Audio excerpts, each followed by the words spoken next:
বাংলাদেশের জাতীয় সংসদ নির্বাচন হয় ৩০০ আসনে, অর্থাৎ পুরো বাংলাদেশকে ৩০০ ভাগে ভাগ করা হয় এবং প্রতিটা জায়গা থেকে জনসাধারণ তাদের প্রতিনিধি নির্বাচন করে সংসদে পাঠান তাদের প্রতিনিধিত্ব করার জন্য। কোনো রাজনৈতিক দল যদি এককভাবে এই ৩০০ আসনের মধ্যে ২০০ বা তার বেশি মানে ৩ ভাগের ২ ভাগ আসন পায়, তখন তাকে বলা হয় ২/তৃতীয়াংশ আসনে জয়ী, যেমনটা এবার বিএনপি এবং ২০০৮ সালের নির্বাচনে হয়েছিল আওয়ামী লীগ।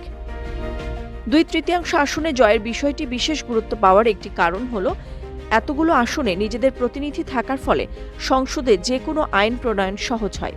এমনকি রাষ্ট্রের সর্বোচ্চ আইন হিসেবে পরিচিত সংবিধান পরিবর্তনের সুযোগও তৈরি হয়।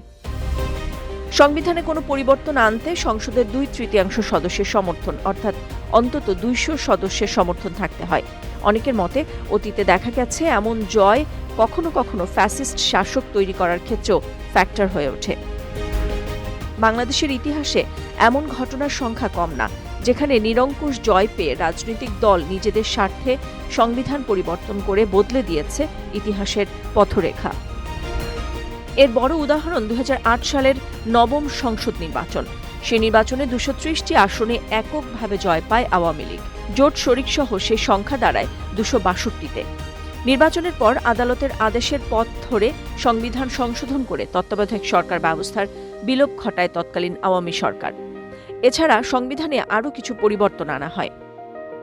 ক্ষমতায় থাকাকালীন ২০০৯ থেকে ২০২৪ পর্যন্ত ৩ মেয়াদে বিরোধিতাহীন সংসদে সন্ত্রাস বিরোধী আইন, ডিজিটাল নিরাপত্তা আইন, বিদ্যুৎ ও জ্বালানি দ্রুত সরবরাহ বৃদ্ধি, বিশেষ আইন, বেশ কিছু বিতর্কিত আইন পাশ করে আওয়ামী লীগ সরকার।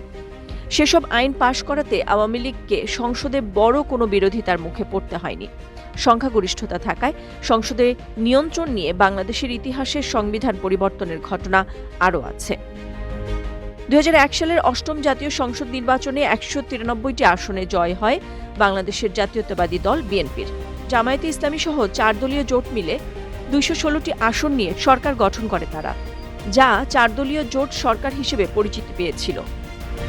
এই জোট সরকারের সময় তত্ত্বাবধায়ক সরকারের প্রধান নির্ধারণ ঘিরে সংবিধানে অবসরের বয়সসীমা বাড়ানো হয়, যা রাজনৈতিক অচলাবস্থার জন্ম দেয়। পরিস্থিতি গড়ায় সেনা সমর্থিত সরকারের দিকে। গণতন্ত্রে প্রত্যাবর্তনের পথ তখন হয়ে ওঠে দীর্ঘ ও জটিল। ১৯৯৬ সালের ১৫ ফেব্রুয়ারি নির্বাচনে অধিকাংশ দল বর্জন করলেও বিএনপি ২৭৮টি আসনে জয়ী হয়। তীব্র আন্দোলনের মুখে সংবিধান সংশোধন করে তত্ত্বাবধায়ক সরকার ব্যবস্থা প্রবর্তন করতে বাধ্য হয় সরকার। কয়েক মাসের মধ্যেই নতুন নির্বাচনের মাধ্যমে ক্ষমতার পালাবদল ঘটে। স্বাধীন বাংলাদেশের প্রথম সংসদ নির্বাচন ১৯৭৩ সালে। আওয়ামী লীগ ২৯৩টি আসনে জয় পায়। ২ বছরের কম সময়ের ব্যবধানে ১৯৭৫ সালের জানুয়ারিতে সংসদীয় ব্যবস্থা থেকে রাষ্ট্রপতি শাসিত ব্যবস্থায় ফিরে যায় দেশ। পরের মাসেই একদলীয় ব্যবস্থা চালু হয় বাংলাদেশ কৃষক শ্রমিক আওয়ামী লীগ বাকশাল নামে। শাসন কাঠামোতে আসে আমূল পরিবর্তন। এরপর সামরিক অভ্যুত্থান, রাজনৈতিক অস্থিরতা ও ক্ষমতার পালাবদলের ধারায় রাষ্ট্র ক্ষমতায় আসেন জিয়াউর রহমান। মার্শাল লয়ের অধ্যাদেশে সংবিধানে পরিবর্তন আনা হয়। যুক্ত হয় বিসমিল্লাহির রহমানির রহিম, বাদ পড়ে ধর্মনিরপেক্ষতা। প্রবর্তিত হয় বাংলাদেশী জাতীয়তাবাদ। ১৯৭৯ সালের নির্বাচনে বিএনপি ২০৭টি আসনে জয়ী হয় এবং পঞ্চম সংশোধনীর মাধ্যমে আগের সামরিক অধ্যাদেশগুলোর বৈধতা দেয়, যা পরে আদালত বাতিল ঘোষণা করে।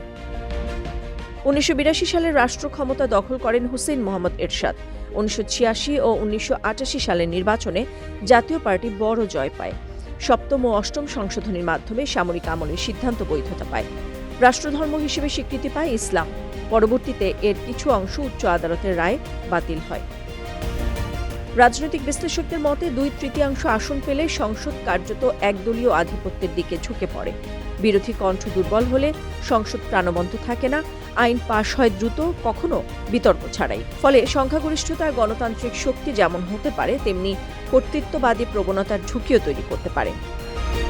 ২০২৬ সালের ১২ ফেব্রুয়ারি নির্বাচনে দেশের অন্যতম প্রধান রাজনৈতিক দল বিএনপি সরকার গঠনের জন্য নিরঙ্কুশ সংখ্যাগরিষ্ঠতা পেয়েছে।